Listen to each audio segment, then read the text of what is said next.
Interview de la compositrice Delphine Malaucena pour le film 5e Set de Quentin Reynaud. C'est la première fois qu'elle signe la musique d'un long métrage, même si auparavant elle était ingénieure du son sur de nombreux films.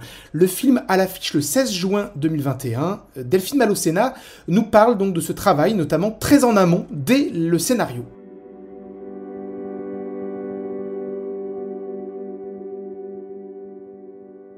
Je suis intervenue très tôt, j'ai fait des maquettes dès la lecture du scénario en fait. J'ai pensé à ce violoncelle très tôt et aussi à l'électro. J'ai utilisé le violoncelle, la batterie et les nappes, des textures électro. Et je lui ai proposé ça très tôt. Et il avait en tête les maquettes en tournant, mais sans être sûr à 100% que j'allais faire le film. Enfin, il savait pas trop. Et après le tournage, il m'a dit qu'il y a pensé beaucoup pendant le tournage et pendant les séquences. Donc voilà, ça a été confirmé dès que le tournage avait un peu avancé. Voilà. Donc quand on parle de maquette, c'est-à-dire que tu as, avant de faire enregistrer, tu as fait ce violoncelle sur l'ordinateur. Ouais, mais en fait j'avais fait des maquettes où j'avais déjà enregistré la violoncelliste pour que ça sonne bien et pour que je puisse... Parce que comme il y a tout un jeu de texture et de son sur l'ordinateur, ça donnait vraiment pas terrible. Donc j'avais enregistré un peu avec les moyens du bord à cette violoncelliste. Ouais. D'accord, donc le son authentique oui. Que tu as pu après manipuler. Je rappelle, tu étais ingénieure du son avant d'être compositrice. Donc quand tu es compositrice, le son fait encore partie de ton travail? Ah oui. Enfin, moi j'aime bien faire la prise de son du coup des instruments enfin, on va voir si c'est un orchestre, voilà, mais là pour des dispositifs intimistes, là j'ai fait la prise de son avec Santiago notamment, qui était là. Et les maquettes ont servi d'ailleurs. Enfin, finalement, ça a été... elles sont dans le film, donc c'était des maquettes très avancées au niveau du son. Ouais. Très bien. Donc dès le scénario, donc j'imagine que ce personnage qui porte le film a guidé ta partition de manière narrative. Oui, en fait, l'idée c'était de traduire un peu son état psychologique tout au long du film, son côté très seul, assez torturé, et en même temps... à des moments, il a besoin d'énergie. Enfin voilà, il y a du violoncelle rythmique aussi pendant les matchs.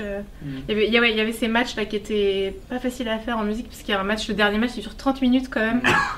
Donc ça a été compliqué. Enfin, ça a été un gros pavé à faire. Et oui, donc j'ai essayé de suivre avec le violoncelle l'état du personnage. Par exemple, à un moment, il y a une vidéo où on le voit quand il est jeune. Donc j'ai utilisé ce violoncelle à 2 octaves au-dessus pour illustrer la jeunesse et toujours avec le même thème. Voilà. On peut dire finalement les notes s'aggravent au fur et à mesure que le personnage trépasse quelque part. Oui, et à la fin c'est très grave, à la toute fin. Et est-ce que tu as pensé illustrer la relation avec la mère? La mère, alors elle a un thème, j'ai appelé thème Judith, c'est aussi du violoncelle un peu tricoté comme ça, où vraiment là j'ai posé mon micro sur la touche du violoncelle pour qu'on entende les doigts. C'était vraiment une place de micro que je voulais. Et il voulait une certaine unité dans l'instrumentation, donc j'ai utilisé le violoncelle en plus aigu pour la mère, disons en médium, timbre médium. Et comment s'est passé l'échange avec le réalisateur? Est-ce que tu avais plutôt carte blanche? Il attendait de toi des propositions? Ou alors il avait une intention précise? Non, il n'avait pas d'intention précise, il m'a pas donné de référence. C'est moi qui lui ai plutôt proposé des choses et là il me disait s'il appréciait ou si... Voilà, il me guidait une fois que je lui proposais quelque chose. Il me dirigeait un petit peu, mais il n'avait pas d'idée très préconçue. Mais par contre, après, il me guidait avec pas mal de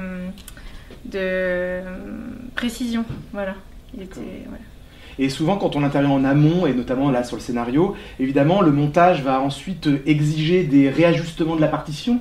Tu étais intervenu donc également après au montage, j'imagine? Oui, j'ai travaillé vraiment à 4 mains avec le monteur qui est Jean-Baptiste Baudouin. Ça a été, parfois même, il attendait que je lui donne les musiques pour monter sur les musiques, notamment pour les matchs. Le dernier match, il a attendu d'avoir la musique pour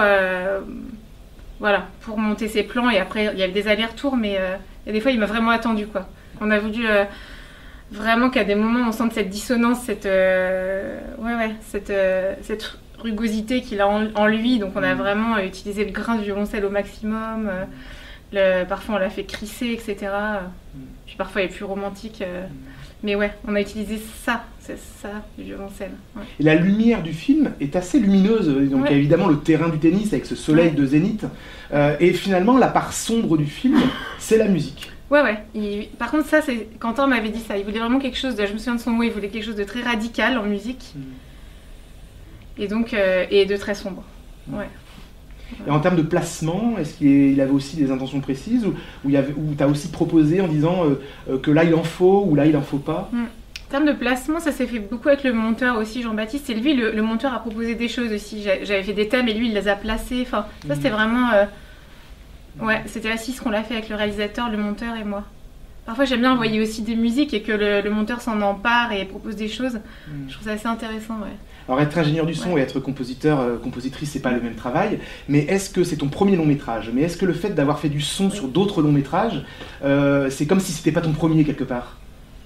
Bah, alors en l'occurrence, j'avais déjà travaillé sur un long métrage de Quentin Reynaud, donc on avait déjà cette collaboration sur un long métrage. Donc pour là, le son, voilà, j'étais à un autre poste, mais quelque part, il y avait quand même une continuité avec le travail que j'avais déjà eu avec lui sur le long métrage précédent. Bon là, ça va plus loin, la musique quand même, ça va plus loin en termes de créativité que le son, mais le son, c'est quand même, il y a tout le rapport avec les comédiens, avec la narration, la mise en scène, le point de vue, donc